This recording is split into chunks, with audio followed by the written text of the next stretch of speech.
Welcome to today's Business Spotlight. Today, my guest is Greg Coulter from cashbook.com. Greg, you're very welcome. Thank you very much, Tom. So tell us on this lovely day, who are you? What do you do? How long have you been doing it?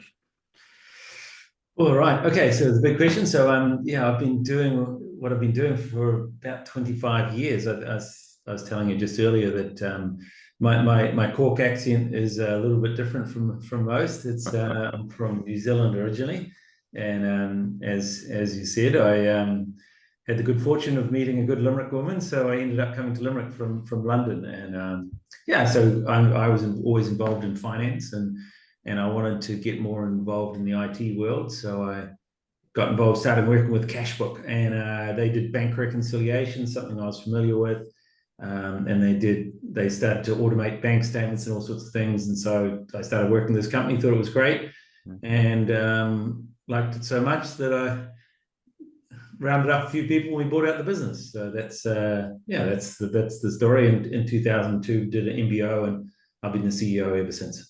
Fantastic. That's like in 2002, you did an MBO in it. So what would you attribute your growth to, Greg, in the intervening years? Sure. We started off as 6 people and we're now up to 26. So it's almost like a person every year, but it hasn't always been clean sailing. It's easy sailing. So we've had the ups and downs, but we're really on a big up at the moment. And strangely enough, I'd almost say that COVID did us a favor in some ways, because it forced us to stop what we were doing. The product needed an overhaul, and we're like, okay, over 75% of our business is North American based. So I couldn't get on a plane. That's a crisis, because I got all of our customers over there.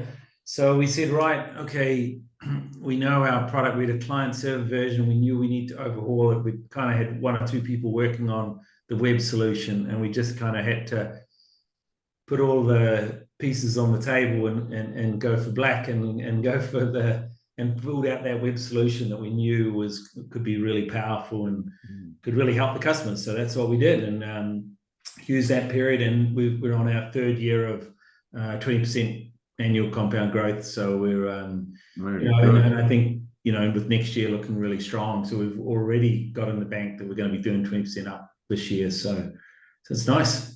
Fantastic. Well, investing in the company, buying it out, it was a good start, obviously, because you recognize it was something different. So what would you reckon makes you different to your competitors? A lot of our competitors are $1 billion plus. They're owned by venture capital companies. And every time you look at them, they tend to put the price up, do a change order with you. I think we're a little bit different. We're in terms of more concierge service. We're in the cash business. So if you've got an issue, you can't wait 24 hours for an answer.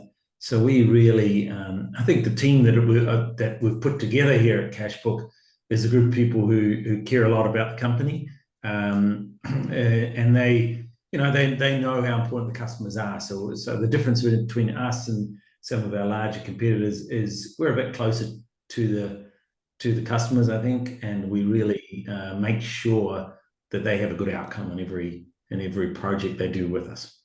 So building that team obviously is not an easy task, because it's hard to get the right people. But what would be the top attributes that you would look for when you're hiring your team?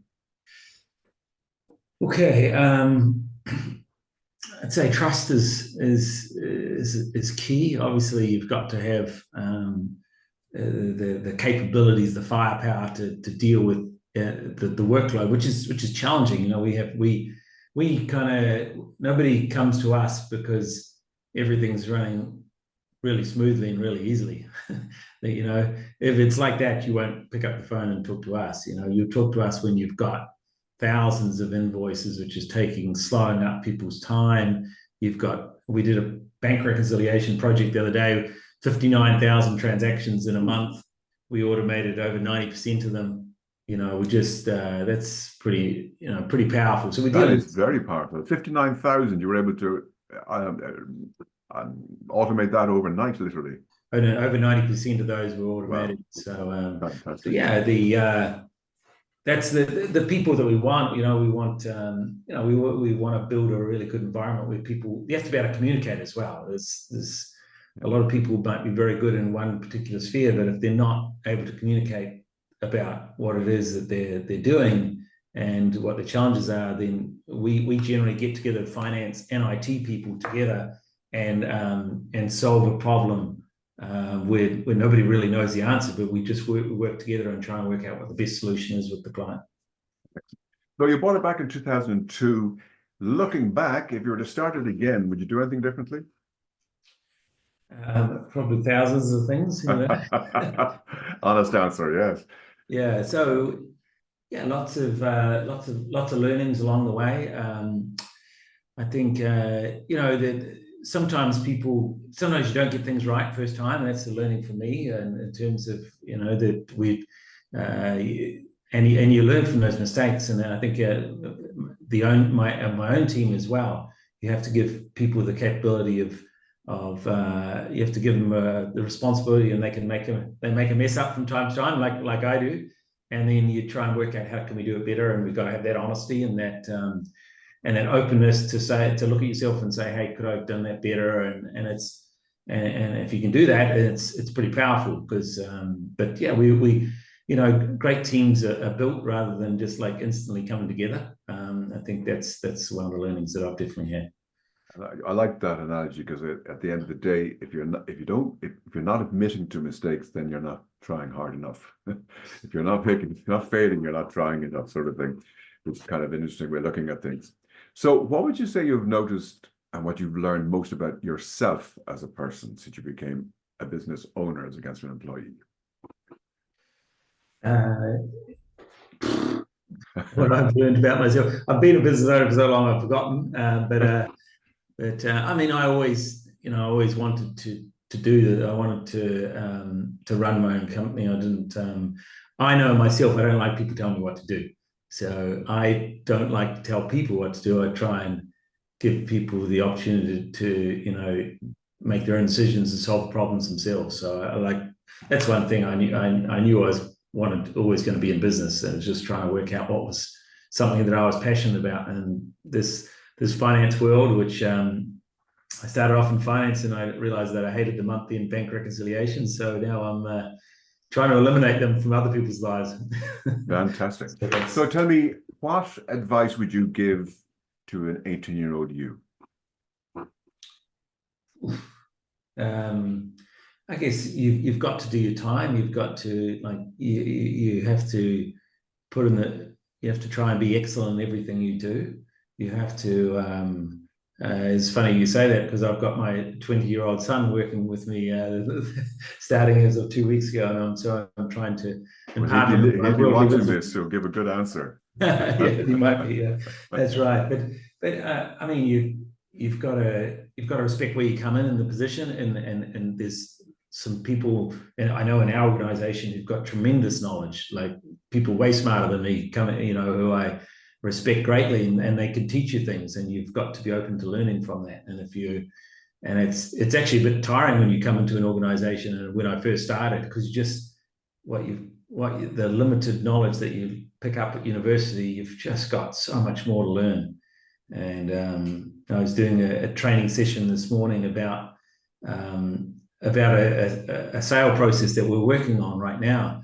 And we were going through all of these wonderful things about the ROI. And I was just trying to say, well, wait on. Who's really going to, what's the most important thing? And it's trying to, what's important for them, for each of the individuals in the room. Because people buy off people, and so they want to know, what do they want to know? They want to know that they're buying from a software company in Ireland. Will we be around for another 20 years?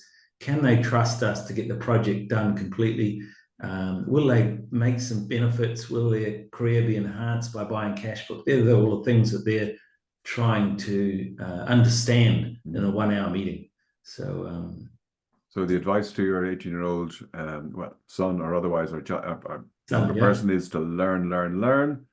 Yeah. Learn off all the people around you. And everybody's got something to teach you. So you just got to be open to that. Fantastic. So last question, let me ask you, what does the future in your industry look like? Let's say the next 5 to 10 years. Is technology going to play a bigger, similar part? Or where would you see it going? For us, it's going to be bigger. It's AI is going to play a part. We're looking at how that is important to us. If we had what we've got now 5, 6 years ago, the company would have blown up. That's and we've done a fantastic job over the last 2, 3 years is building out our solution. But technology finance is being automated sort of all the time and giving people the opportunity to do other things, other more interesting value-added things. Our software is playing its part in that and making it easier. We're an add-on to ERP systems, which is like a big Titanic boat, and we're like the speedboat that solves a particular solution for them. And so we're all around that cash automation processes, and so we're doing things that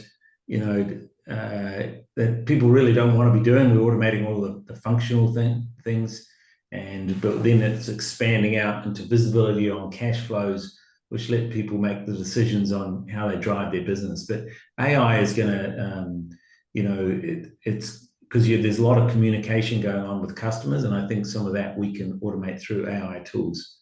That outbound communication with customers and vendors to the point where you don't know whether you're talking to an individual or it's going to be an interesting one, certainly, because it's going to be pervasive in a lot of different industries who don't think it's going to be, but I think it's coming like a train.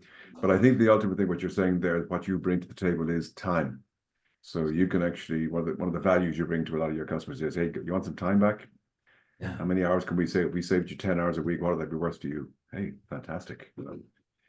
Great, Coulter. It's been fantastic to talk to you. Thank you so much indeed for taking part. I wish you every success in the future. I look forward to talking to you at a later stage. Thank you, Tom.